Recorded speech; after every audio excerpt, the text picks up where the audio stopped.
श्री शिवाय नमस्तुभ्यम दोस्तों। हर हर महादेव। कैसे हैं आप? स्वस्थ और सुरक्षित होंगे, सुखी और समृद्धशाली होंगे। दोस्तों, कल का दिन गुरुवार का दिन 16 दिसंबर, बृहस्पतिवार का दिन, प्रदोष व्रत का दिन। कल 16 दिसंबर को गुरु प्रदोष पड़ रहा है। गुरुवार को पड़ने के कारण इसे गुरु प्रदोष के नाम से जाना जाएगा।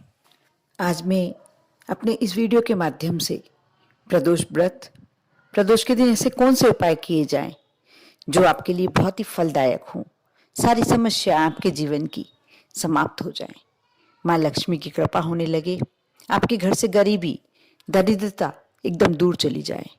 आज मैं जो इस वीडियो के माध्यम से आपको उपाय बता रही हूँ वह ब्रह्मास्त्र का कार्य करेंगे। शिव महापुराण के निकाले हुए उपाय हैं। आप इन उपायों को कर लेते हैं। ब्रह्मास्त्र का मतलब ही होता है जो कभी विफल नहीं जाता, जिसका बाण अचूक लगता है। आज इस वीडियो के माध्यम से जो भी उपाय बताऊंगी मैं, आप यदि कर लेते हैं तो आप मान लीजिए कि आपका इस जीवन में तो आपको कोई कष्ट आना ही नहीं है। हमारे जीवन के सुख और दुख हमारे पूर्व जन्मों के कर्म के अनुसार निर्धारित होते हैं। हमारे पूर्व कर्म कैसे रहे हों उसके आधार पर हमें सुख और दुख मिलते हैं। लेकिन हम कुछ उपाय करते हैं, किसी पुराणों में से निकाले हुए, किसी शास्त्रों में से निकाले हुए। यदि हम छोटे छोटे उपायों को करते हैं, ये तो पक्का है, ये शर्तिया कि आपका जो भी कष्ट ज्यादा रूप में आने वाला है, जो भी समस्याएं आपको बड़े रूप में आने वाली है, वह छोटी होकर आपको प्राप्त होती है। यदि आप पर धन लक्ष्मी संबंधी कोई समस्या चल रही है तो वह धीरे धीरे करके समाप्त हो जाएगी। कुछ थोड़ा कष्ट तो आएगा, लेकिन कहाँ निकल जाएगा आप मालूम भी नहीं पड़ेगा आपको। आप ये उपायों को अवश्य करें। और इस पहले तो आप इस वीडियो को देखकर, यदि आप देखते हैं, उपाय करते हैं, आप इस वीडियो को अवश्य लाइक करें अच्छा लगे तो। और यदि आप मेरे चैनल पर नए हैं, मेरी आवाज़ पहली बार सुन रहे हैं, तो उसे ज़रूर सब्सक्राइब करें। यदि आपको सारी जानकारियां प्राप्त करनी है, क्या आप छोटे छोटे से उपाय करके अपने जीवन को सुलभ बनाना चाहते हैं, सरल बनाना चाहते हैं, तो अवश्य सब्सक्राइब करें। और यदि आपका कोई दोस्त, आपका कोई फ्रेंड, रिश्तेदार परेशानी में है तो अवश्य शेयर करें। दोस्तों, अब ये बात तो किसी से भी छिपी हुई नहीं है कि प्रदोष का व्रत हमारे जीवन में क्या अहमियत रखता है। यदि हम प्रदोष के दिन व्रत रखते हैं, साथ ही भोलेनाथ की, माँ पार्वती की पूजन अर्चन करते हैं, तो हमारा जीवन बहुत ही सरलता से आगे की ओर बढ़ता जाता है। सारी समस्याएं हमारे जीवन की समाप्त हो जाती हैं। दोस्तों, शिव महापुराण में उल्लेखित है कि प्रदोष के दिन, प्रदोष काल में स्वयं महादेव शिवलिंग में विराजते हैं। यदि आप प्रदोष काल में शिवलिंग की पूजन करते हैं, अर्चन करते हैं, साथ ही दीपक लगाते हैं, तो आपको एक विशेष फल मिलता है। आप जो भी मनोकामनाएं करते हैं, जिस भी मनोकामना से आप पूजन कर रहे हैं, आपकी वह मनोकामना अवश्य पूर्ण होती है। आपकी कोई मनोकामना नहीं भी है, फिर भी आप यदि व्रत रखना आपके लिए सामर्थ्य से बाहर है तो आप व्रत ना करें।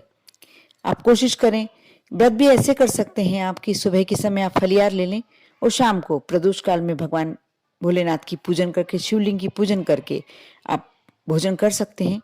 यह बहुत सरल है। आप फलाहार करके और एक टाइम फलाहार करके एक टाइम भोजन करके आप व्रत कर सकते हैं।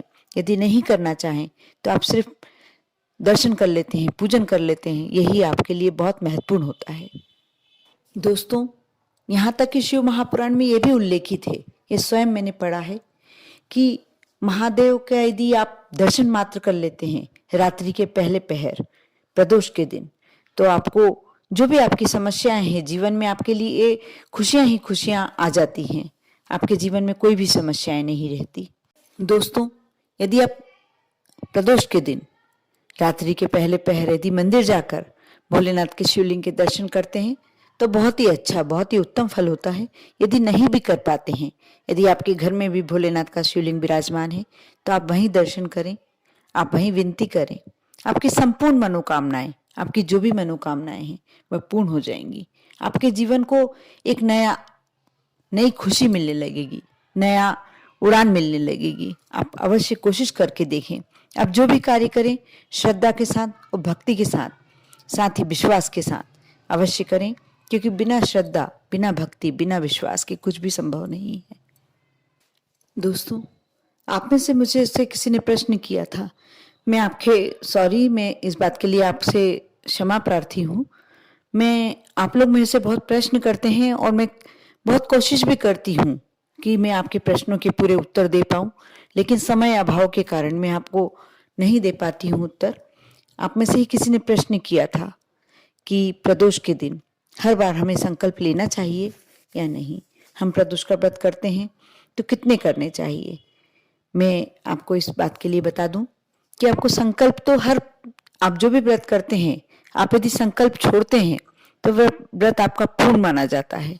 आप संकल्प छोड़ के व्रत करते हैं, उसका महत्व अलग होता है, बढ़ जाता है। ये विशेष प्रदोष का व्रत सिर्फ एक सिंपल व्रत नहीं है, साधारण व्रत नहीं है, एक विशेष व्रत है। आप इसके लिए संकल्प छोड़ते हैं, बहुत ही अच्छा फल प्राप्त होता है।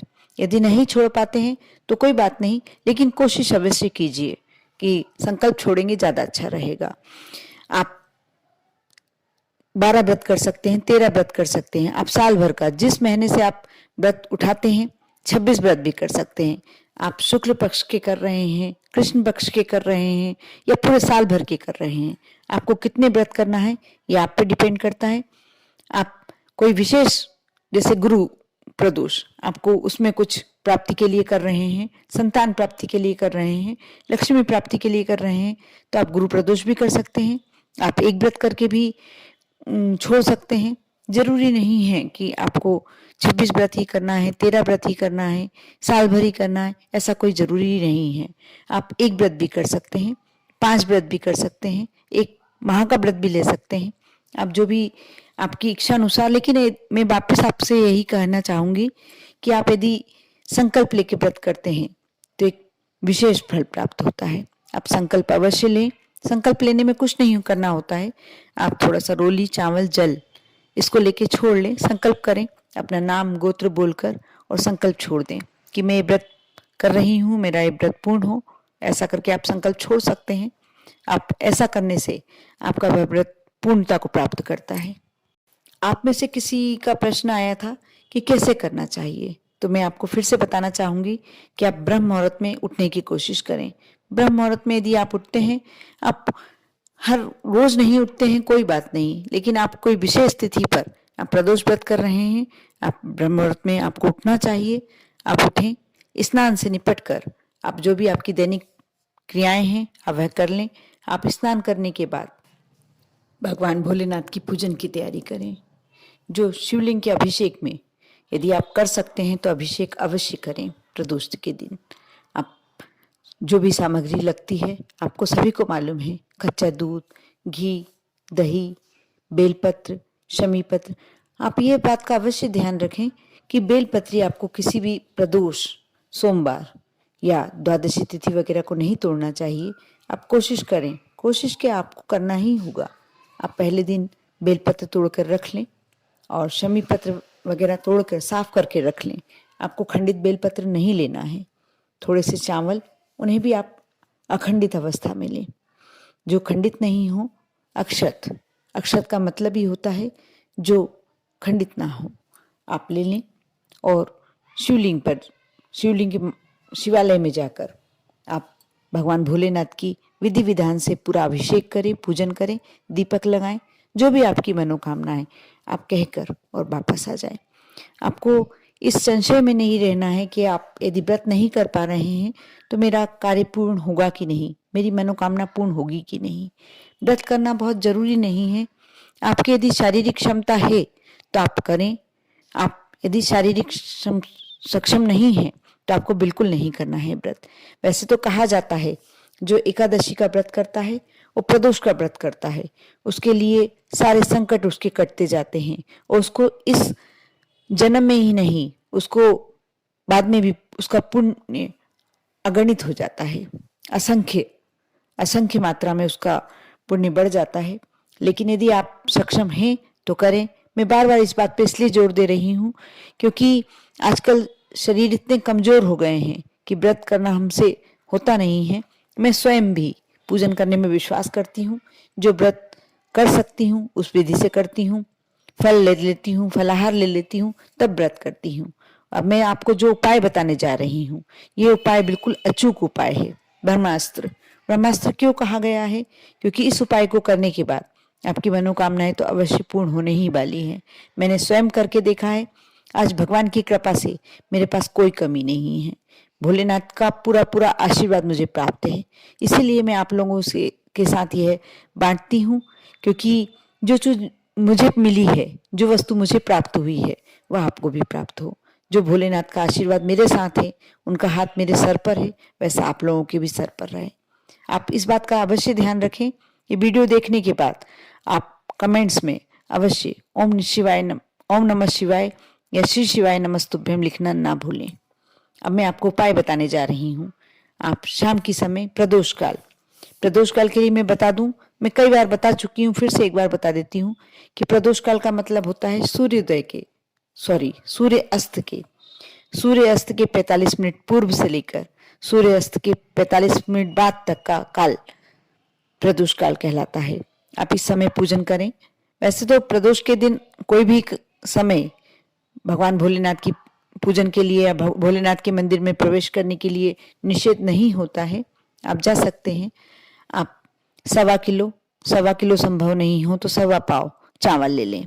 चावल आपको बिना खंडित चावल लेना है। कोशिश करें कि आप किराने की दुकान पर बोल सकते हैं कि हमें सेंगे वाले चावल, साबुत वाले चावल चाहिए, वह दे देंगे। यदि आपके कारोबार में लगातार घाटा हो रहा है, आप कर्जे के नीचे बढ़ता जा रहा है आपका कर्जा, आप कर्जे के नीचे दबते जा रहे हैं, तो आपको यह उपाय करना है। आप चावल ले लें, सवा किलो, सवा पाव, जैसी आपकी श्रद्धा, जैसी आपकी शक्ति हो आप ले लें। और भोलेनाथ के पास मंदिर में जाकर, शिवलिंग के पास जाकर आप उन चावलों में से एक मुट्ठी चावल भोलेनाथ को समर्पित करें।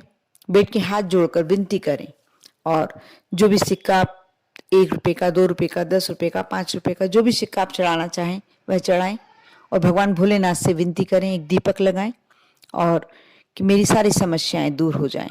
उसके बाद आप नंदी की भी पूजन करें। नंदी के समक्ष भी आप दूबा यदि ले गए हों तो दूबा चढ़ाएं। दूबा नहीं चढ़ा रहे हैं, थोड़े से चावल चढ़ाएं और भगवान भोलेनाथ के से अपनी तरफ से विनती करने के लिए नंदी बाबा से भी विनती करें। आप यह करते हैं तो आपकी जो भी समस्या होती है धन संबंधी, वह अवश्य दूर हो जाती है। आपको यह उपाय अवश्य करना चाहिए।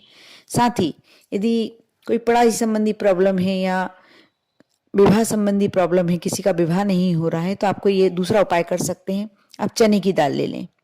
चने की दाल आप पाव भर ले लें, लेके मंदिर जाएं और भोलेनाथ पर चने की दाल समर्पित करें, क्योंकि ये गुरु प्रदोष है। आप और गुरु संतान कारक, विवाह के संबंधी और पढ़ाई संबंधी तीनों गुरु के लिए ही होता है, गुरु पे ही होता है। तो आप चने की दाल ले जाकर और शिवलिंग पर समर्पित करें। यदि आपको संतान प्राप्ति करना है, संतान नहीं है आपके यहाँ, तो भी आपको ये उपाय कर सकते हैं।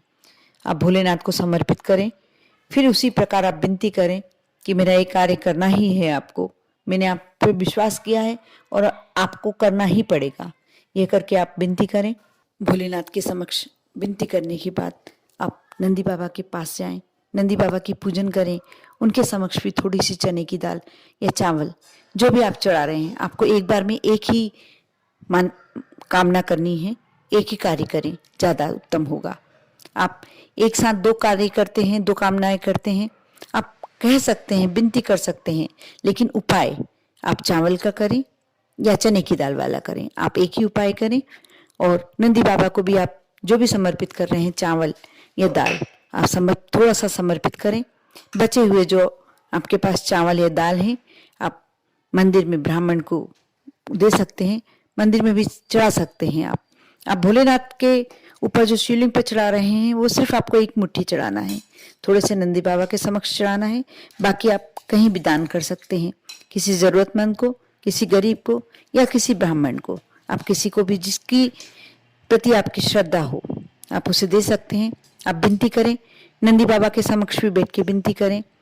आप एक घी का दीपक शिव जी के समक्ष अवश्य लगाएं और थोड़ी देर बैठकर आप मंत्रों का, आप यदि आपके पास माला है तो आप माला ले आके करें। आप घर में भी कर सकते हैं, जो आप जाप करते हैं वो घर में भी कर सकते हैं, लेकिन जो मंदिर में जाप किया जाता है उसका फल अधिक प्राप्त होता है। आप वहाँ पूरा एटमॉस्फेयर मिलता है आपको, भगवान का एक पूरा माहौल मिलता है आपको। आप कोशिश करें कि यदि मंदिर में एक कोने में बैठकर आप जो विनती करते हैं, जो भी जाप करते हैं, उसका असंख्य गुना आपको फल प्राप्त होता है। आप ये कार्य अवश्य करें। ऐसा कहा जाता है कि हम जो मनोकामना भोले बाबा के समक्ष करते हैं, यदि हमारी पूरी नहीं होती, यदि वही मनोकामना हम नंदी बाबा से भी कह के आते हैं, उनकी पूजन भी करते हैं, तो नंदी बाबा जब उनकी सभा बैठती है, उसमें नंदी बाबा भोलेनाथ से विनती करते हैं कि आपका वो भक्त आपसे विनती करके गया था, आपने उनकी मनोकामना पूर्ण नहीं की है, आप उनकी मनोकामना भी अवश्य पूर्ण करें। इसलिए हमेशा जब भी आप भोलेनाथ की पूजन करते हैं, आपको ये बात का ध्यान अवश्य होना चाहिए कि आप नंदी बाबा की भी पूजन करें, उनके समक्ष भी अपनी बात अवश्य रखें।